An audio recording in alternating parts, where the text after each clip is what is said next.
রাজকুমার ঘোষণা করল সে শুধু সেই মেয়েকেই বিয়ে করবে যার আঙুলে এই আংটিটি একদম ঠিকভাবে ফিট হবে। খবরটি ছড়িয়ে পড়তেই পুরো রাজ্যের মেয়েরা উত্তেজিত হয়ে উঠল। এই আংটিটি নাকি মহারানী ক্যাথরিনের বংশের একটি বিরল নিদর্শন। কিন্তু যখন রাজকুমার প্রথম মেয়েটির আঙুলে আংটি পরাতে গেল, সেটি তার আঙুলের অর্ধেক পর্যন্তও ঢুকল না।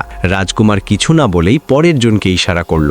এরপর আরেকটি ছোট মেয়ে এলো, কিন্তু তার আঙুল এতটাই পাতলা ছিল যে আংটিটি ঠিকমতো আটকালোই না। এভাবে একের পর এক মেয়ে আসতে থাকলো, কিন্তু কারো আঙুলেই আংটিটি ফিট হলো না। রাজকুমার ছিল পুরো রাজ্যের সবচেয়ে জনপ্রিয় পাত্র, তাকে বিয়ে করতে কে না চাইবে। ধীরে ধীরে সন্ধে নেমে এলো আর রাজকুমার উদ্বিগ্ন হয়ে পড়ল। সে তার বাবাকে জিজ্ঞেস করল, এই আংটিটি এমনভাবে বানানো হলো কিভাবে যা কারো আঙুলেই ফিট হচ্ছে না। কিন্তু তার বাবাও কিছু জানতো না। ঠিক যখন সবাই আশা ছেড়ে দিয়েছিল, তখন এক রহস্যময়ী মেয়ে এসে উপস্থিত হলো। সে গাধার চামড়ার মতো ছেঁড়া পোশাক পরেছিল এবং মুখ দেখাতে রাজি হচ্ছিল না।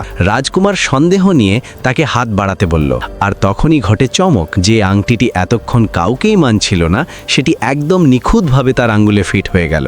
আংটি পরার সাথে সাথেই মেয়েটি তার ছদ্মবেশ খুলে ফেলল। সে কোনো সাধারণ মেয়ে নয়, বরং এক অপূর্ব সুন্দর রাজকুমারী, যার সৌন্দর্য পুরো ইউরোপে অতুলনীয় ছিল।